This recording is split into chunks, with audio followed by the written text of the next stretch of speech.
Bonjour à toutes et à tous. Aujourd'hui, on s'attaque à un chapitre super important du programme de première en hantes et signaux, les lentilles minces convergentes. Alors oui, ça peut paraître un peu abstrait comme ça, mais en fait, vous en avez partout autour de vous, dans votre smartphone, dans vos yeux, dans les télescopes. Le principe est toujours le même. Et notre mission, si vous l'acceptez, c'est de comprendre comment la physique nous donne les outils pour modéliser tout ça avec une vraie rigueur scientifique. Regardez un peu ces deux systèmes. À gauche, un appareil photo. À droite, un œil humain. Ils ont l'air très différents, n'est-ce pas? Eh bien, ce qui est génial avec la physique, c'est qu'on peut prendre ces deux objets complexes et les ramener à un modèle unique et super puissant, celui de la lentille mince convergente. En gros, c'est un composant qui va prendre les rayons lumineux et les faire converger, les concentrer vers un point, que ce soit un capteur numérique ou la rétine de l'œil. C'est ça, la beauté de la modélisation. On simplifie le réel pour en sortir les lois qui comptent vraiment. La grande question qu'on se pose, elle est là. Comment est-ce qu'on peut prédire avec des chiffres où va se former l'image, quelle taille elle va faire et si elle sera à l'endroit ou à l'envers? Pour répondre à ça, on va utiliser une double approche, une sorte d'attaque en tenaille.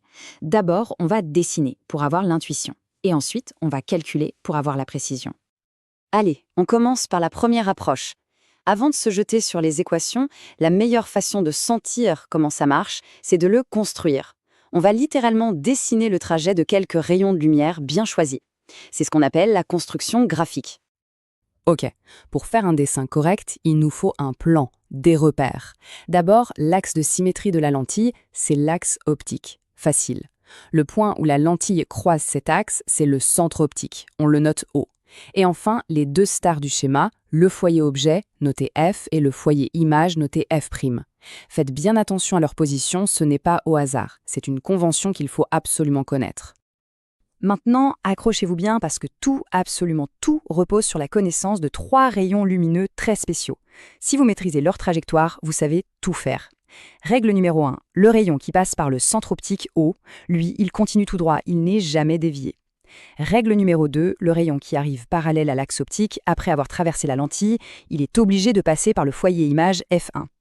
Et enfin, règle numéro 3, c'est l'inverse. Le rayon qui passe par le foyer objet F avant la lentille, eh bien il ressortira parallèle à l'axe optique.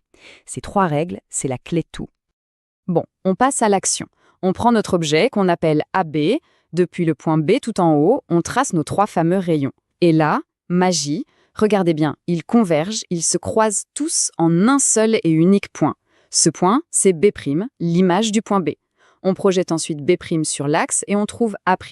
Et voilà, on a construit l'image A'B'.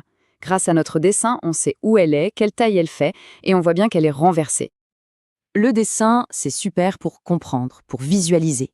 Mais soyons honnêtes, pour construire un objectif d'appareil photo, on a besoin d'être un peu plus précis. Il nous faut des calculs. On va donc maintenant traduire toute cette géométrie en langage mathématique, en équations. Pour faire des maths, il faut un repère. On va placer son origine, le point 0, au centre optique O. La position de notre objet A est donc repérée par la distance OA qu'on va noter XA. Et là, attention, point crucial, on utilise des mesures algébriques. Ça veut dire qu'il y a un signe. Comme l'objet est placé avant l'origine O, sa position XA sera négative. C'est super important. Pareil, la position de l'image sera XA' et la distance focale, qui est la distance OF', on la note F'. Et voici la première formule reine, la star de ce chapitre, la relation de conjugaison. Il faut la connaître sur le bout des doigts. Elle crée un lien mathématique super puissant entre la position de l'image XA, la position de l'objet XA et la distance focale F'. En gros, si vous connaissez 2 de ces 3 valeurs, eh bien avec cette formule, vous pouvez calculer la 3e sans aucun problème. La 2e formule essentielle, c'est celle du grandissement. On le note avec la lettre grecque gamma. Le grandissement, comme son nom l'indique, c'est le rapport entre la taille de l'image et la taille de l'objet. Ce qui est génial, c'est que ce rapport est aussi égal au rapport des positions, exa sur exa. Ce chiffre, gamma, il nous donne 2 infos capitales. Sa valeur absolue nous dit si l'image est plus grande ou plus petite, et son signe, le signe c'est la clé.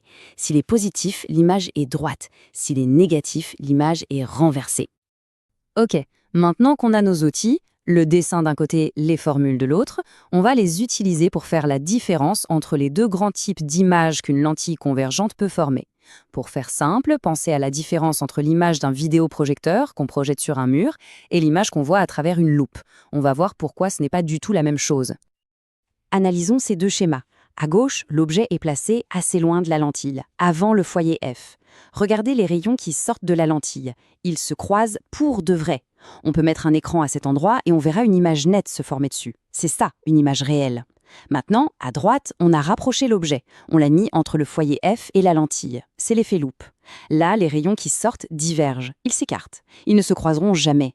Mais notre œil, qui est habitué à ce que la lumière aille en ligne droite, prolonge ces rayons en arrière et a l'impression qu'ils viennent d'un point. L'image est alors dite virtuelle. Le point essentiel à retenir, c'est comment tout ça se traduit en langage mathématique. Une image réelle, celle qu'on peut projeter sur un écran, ça correspond à une position xa' qui sera positive et à un grandissement gamma négatif parce qu'elle est renversée.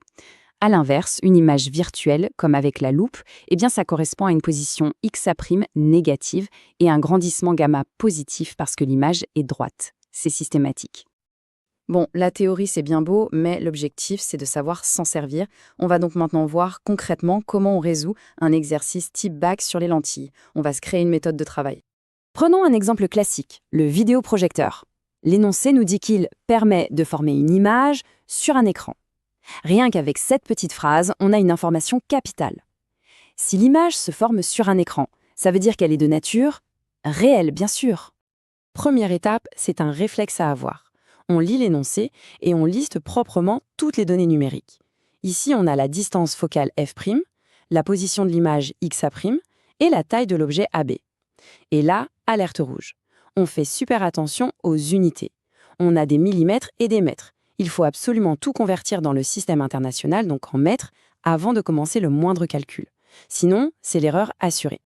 Une question typique, c'est où est-ce qu'on doit placer l'objet ? On connaît f et xa' et on nous demande xa. Quel outil on va utiliser ? Évidemment, la relation de conjugaison.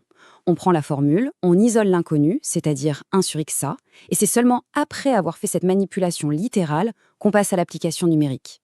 La deuxième question qui tombe souvent, c'est sur la taille de l'image. Pour trouver AB, on va bien sûr utiliser la formule du grandissement.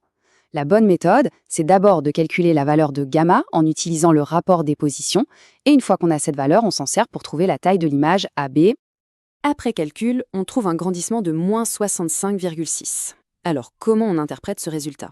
Il y a deux choses à dire. D'abord, la valeur absolue, 65,6, ça veut dire que l'image est presque 66 fois plus grande que l'objet. C'est logique pour un vidéoprojecteur. Et le signe moins, eh bien, il confirme que l'image est renversée.